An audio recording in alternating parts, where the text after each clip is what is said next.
Hey, what exactly do you think you're doing? I know you stole my money. Give it back to me right now.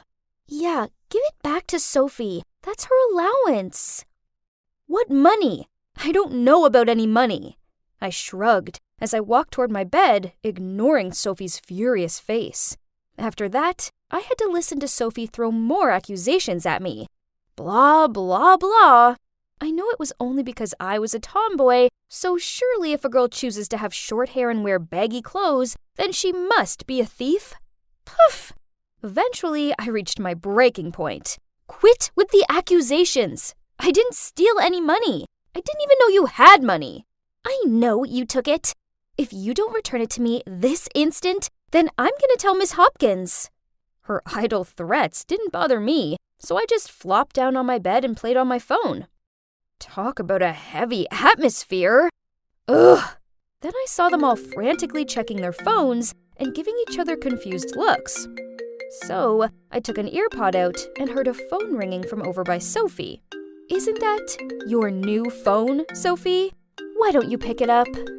What? No! Sophie stuttered, while Bella and Carly stared at her, all confused. I walked over to Sophie's bed, lifted the pillow, and yep, there was a brand new iPhone 13 Pro Max. So, Sophie, if there's nothing wrong with your brand new phone, then why did you feel the need to hide it so badly and not answer my calls? She nervously chewed on her nails, then blurted out, Fine, I spent all my allowance on a new phone. I knew my parents would be livid that I spent it so quickly, so I thought it'd be easier to blame you, since you're new and look kinda intimidating. Nice. I stared at her. You could have, found someone dumber to mess with, as I already see right through you and your dirty schemes. But whatever. Girls, I'm sorry. She gave Bella and Carly pleading looks. Please forgive me. They both shook their heads and told her that she'd have to ask Miss Hopkins, the dormitory supervisor, for a room change, else they'd tell everyone what she did. So Sophie angrily packed, then moved out.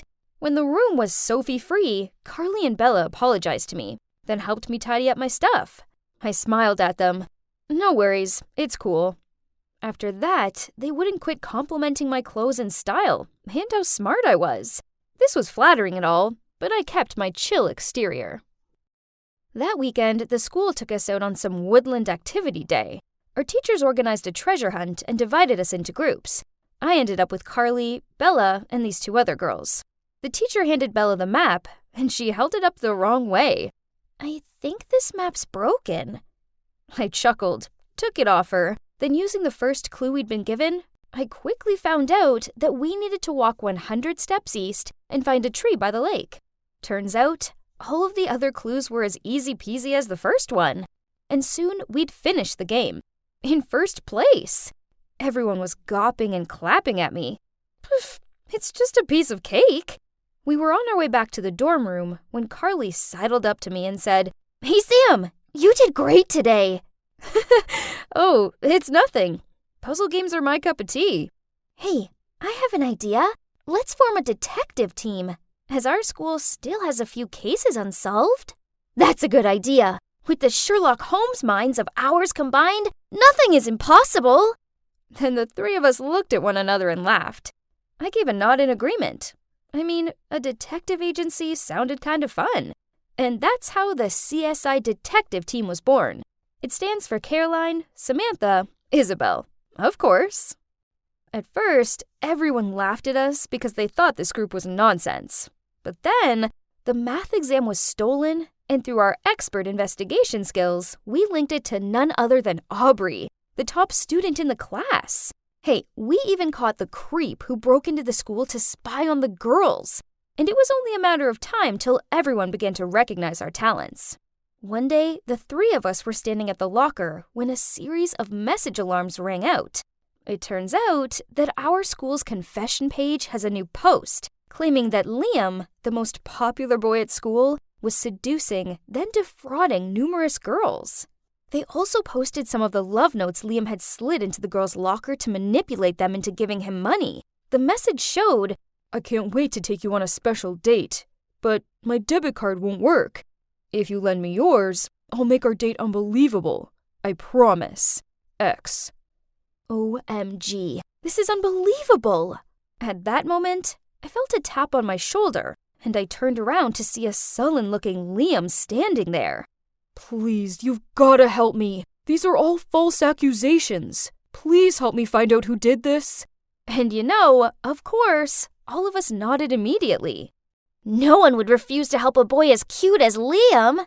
Oh, I mean, we're the school's famous detective team, so how can we ignore this? Right? Yeah, right. I rolled my eyes. I didn't blame Carly for liking Liam. I mean, everyone likes him. I guess even I did. Bella then interrupted my daydreaming. Come on, guys. Let's focus on our job.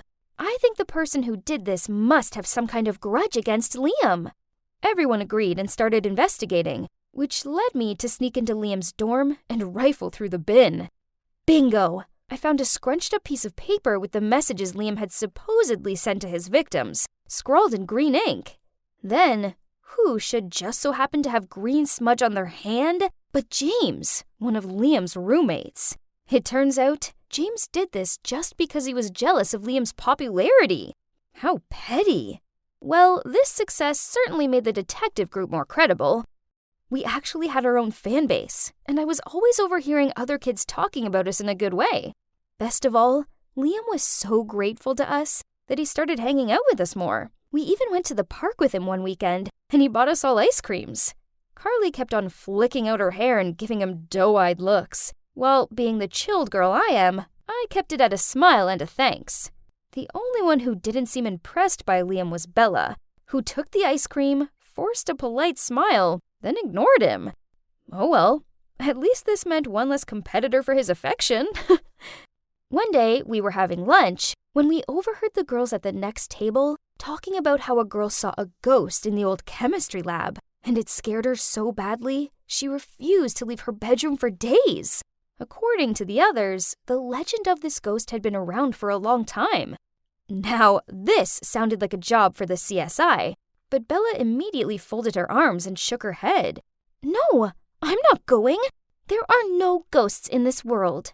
I firmly said, yep, so we have to go and clear this up.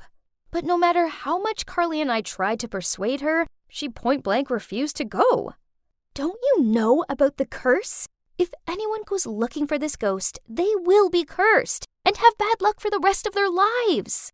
Didn't you just say there are no ghosts in this world? So why does that dumb curse bother you?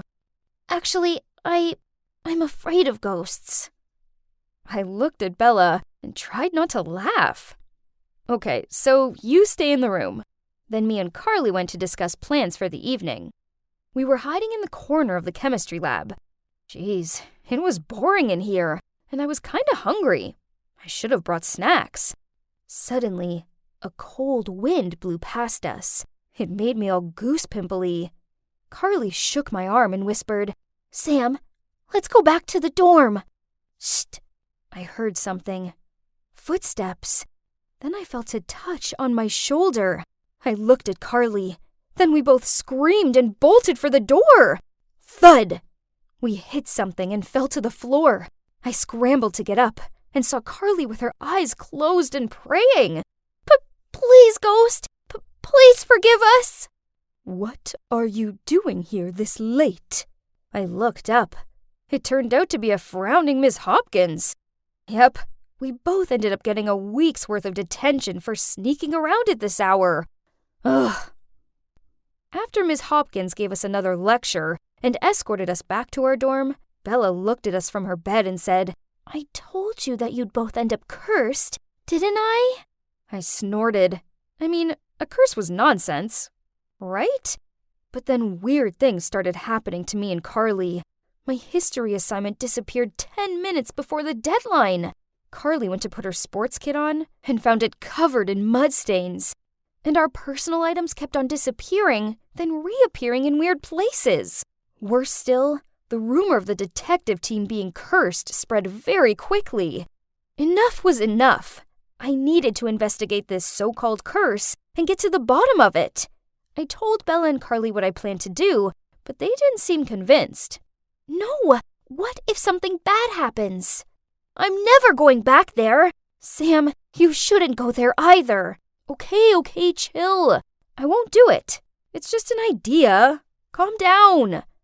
That's what I told them. But the thing is, I don't give up easily, and I needed to figure out what was going on. So that night, I snuck out of the room and went to the lab alone. The hallway leading to the lab was so dark and quiet that I could hear my own breathing. Then suddenly, I saw a dark figure standing in front of the lab door. I tiptoed over. Then I heard a voice. Did anyone see you? So ghosts can talk now? But wait, why is this voice so familiar? I shone my phone flashlight at it. Bella? And Liam? Bella startled. Listen to me first. It's not what you're thinking. Oh my God, had my friend been betraying me all this time? I immediately turned away and stormed off. Bella tried catching up with me to explain, but I didn't want to hear it. It was her all along. She'd played those sneaky tricks on Carly and me, so we thought we were cursed and wouldn't go back to her and Liam's secret rendezvous place. Back in the room, I told Carly what had happened, and we decided to ignore Bella. That's what she deserved. One day, we were eating lunch when Bella came over. Both of us were about to leave, but Bella hurriedly said, "Please give me a chance to explain." There's no need to explain. We know what you did. I know I messed up, but it's only because I'm afraid you guys will react like this, and I didn't want to lose our friendship. I put down the tray and reluctantly sat down. I've been dating Liam for a while, and we were going to go public, but then I could see that you both liked him, and I was worried you'd be mad at me, and our detective team would disband. God, you're such an idiot! Do you think we're that selfish? So yeah, we have a bit of a crush on Liam, but if you told us you were dating him, we would have been cool with it. Hearing that, Bella looked embarrassed. Then she gave a reconciling smile. Then we all hugged each other and promised that from now on, there would be no more secrets between us. And of course, the CSI detective team is still active, and now even has a hot new boy member. Yep, you guessed it right. It's none other than Liam.